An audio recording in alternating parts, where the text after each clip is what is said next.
I am by, forever, physicist, infinitist, too, boo, hoo. The important thing is not to stop questioning.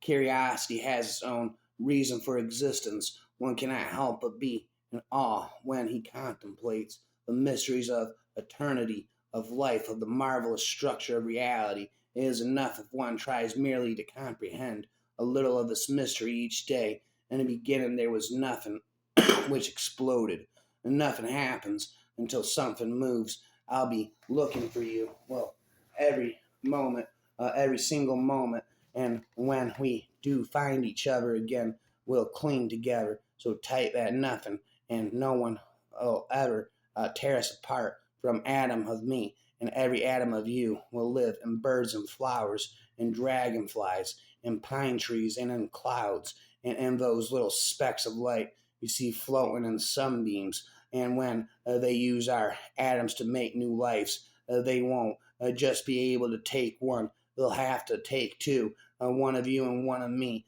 will be joined so tight. Our civil rights have no dependence on our religious opinions any more than our opinions in physics or geometry.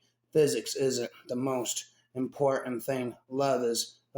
Photons have mass. I didn't even know they were Catholic. Not only in the universe, stranger than we think. It is stranger than we think. And no, this trick won't work. How on earth are you ever going to explain in terms of chemistry and physics so important a biological phenomenon as first love? Sometimes I wonder if my heart is like a black hole. It's so dense that there's no room for light, but that doesn't mean it can't still suck me in of a role played by time at the beginning of the universe. That is, I believe, the final key to removing the need for a grand designer and revealing how the universe created itself. Time itself must come to a stop.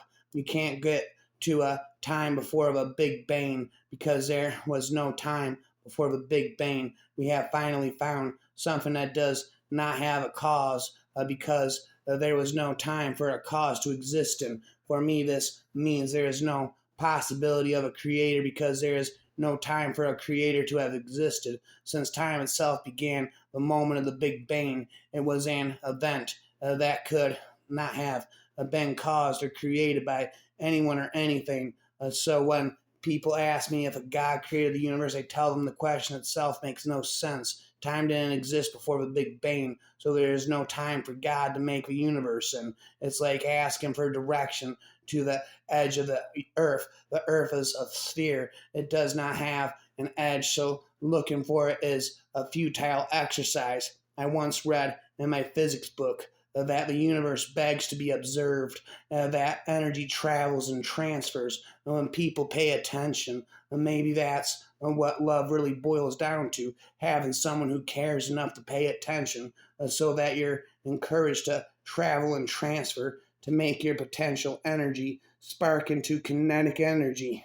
Ronan didn't need physics. He could intimidate even a piece of plywood into doing what he wanted. What I am going to tell you about what we teach our physics students in the third or fourth year of graduate school. It is my task to convince you not to turn away because you don't understand it. You see, my physics students don't understand it. That is, before I don't understand it, nobody does. It is often stated that of all the theories proposed in this century, the silliest is quantum theory.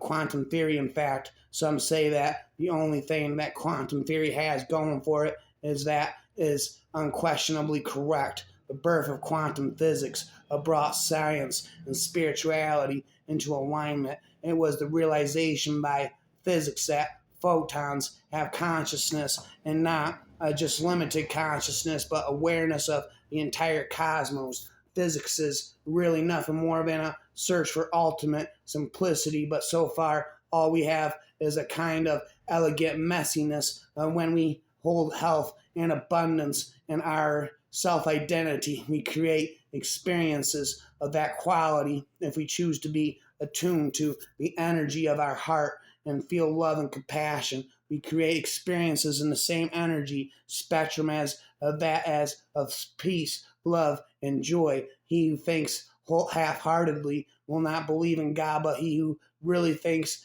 has to believe in God. When it came time for me to give my talk on the subject, I started off by drawing an outline of the cat and began to name the various muscles. The other students in the class interrupt me. We know all that. Oh, I say, you do? Then no wonder I can catch up with you so fast after you've had 4 years of biology. They had wasted all their time memorizing stuff like that when it could be looked up in 15 minutes. You may not feel outstandingly robust, but if you are an average-sized adult, you will contain within your modest frame no less than 7 times 10 joules of potential energy, enough to explode with the force of 30 very large hydrogen bombs, assuming you knew how to liberate it and really wish to make a point.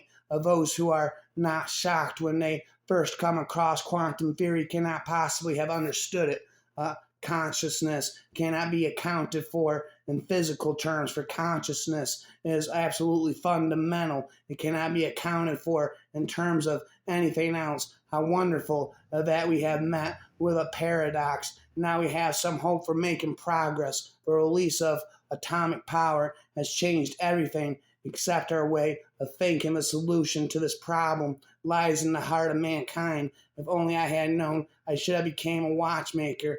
The circles of life, everything turns, rotates, spins, circles, pulsates, and resonates and repeats. Circles of life born from pulses of light vibrate to breathe, while spiraling outwards for infinity through the lens of time, and know a sea of stars and lucid dreams. And a new philosophy emerged called quantum physics, which suggests that the individual's function is to inform and be informed. You really exist only when you're in a field sharing and exchanging information. You create the realities and inhabit.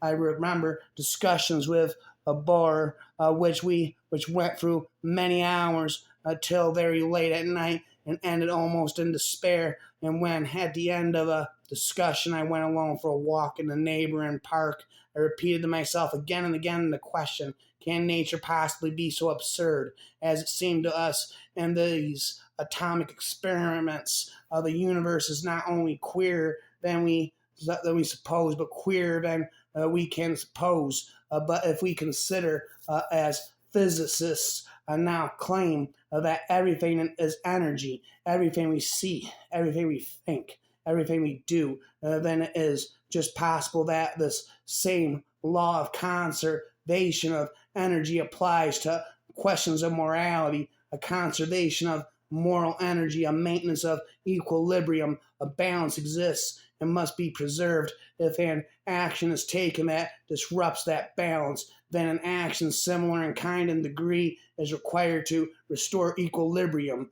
The only thing known to go faster than ordinary light is monarchy, according to the philosophy of Eli Ten Weedle. He reasoned like this: you can't have more than one king, and tradition demands that there is no gap between kings. So when a king dies, the succession must therefore pass to higher instantaneously. Presumably, he said, there must be some elementary particles, kingdoms, or possibly queens that do this job. But of course, succession sometimes fails if in mid-flight they strike an antiparticle of Republican. His ambitious plans to use his discovery to send messages involving the careful torturing of a small king in order to modulate the signal were never fully expanded, because at that point the bar closed. The first principle of value that we need to rediscover is this: that all reality hinges on moral foundations. In other words, that this is a moral universe, and that there are moral laws of the universe that as abiding as the physical laws. Energy is liberated matter. Matter is energy waiting to happen. The bright sun was extinguished and the stars did wander darkling into eternal space. He needs space and time, as if this were physics and not a human relationship. I think that modern physics has definitely decided in favor of Plato, and the fact the smallest unit of matter are not physical objects in the ordinary sense. They are forms, ideas, which can be expressed unambiguously only in mathematical language. We absolutely must leave room for doubt, where there is no progress and there is no learning. There is no learning without having to pose a question, and a question requires doubt. People search for certainty, but there is no certainty. People are terrified. How can you live and not know? It is not odd at all. You only think you know. As a matter of fact, and most of your actions are based on incomplete knowledge, and you really don't know what it is all about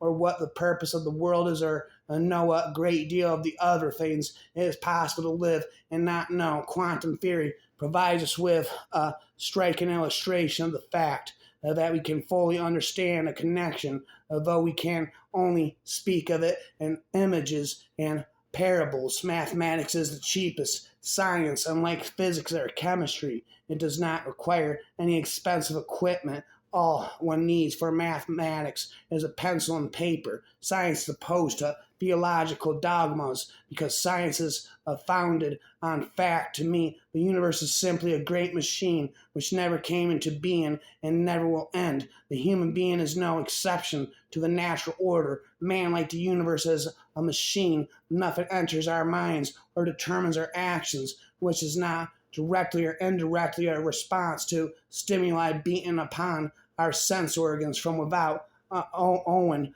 to the similarity of our construction and the sameness of our environment. We respond in like manner to similar stimuli, and from the correspondence of our reactions, understanding is born in the course of ages. Mechanisms of infinite complexity are developed, but we can call soul or spirit is nothing more than the sum of the functioning of the body. When this functioning ceases, the soul or the spirit ceases likewise. I expressed these ideas long before behaviorists led by Pavlov in Russia and by Watson in the United States proclaimed their new psychology was apparently mechanistic. A conception is not agonistic to an ethical conception of life. Rhyme to the end of time inside of my mind.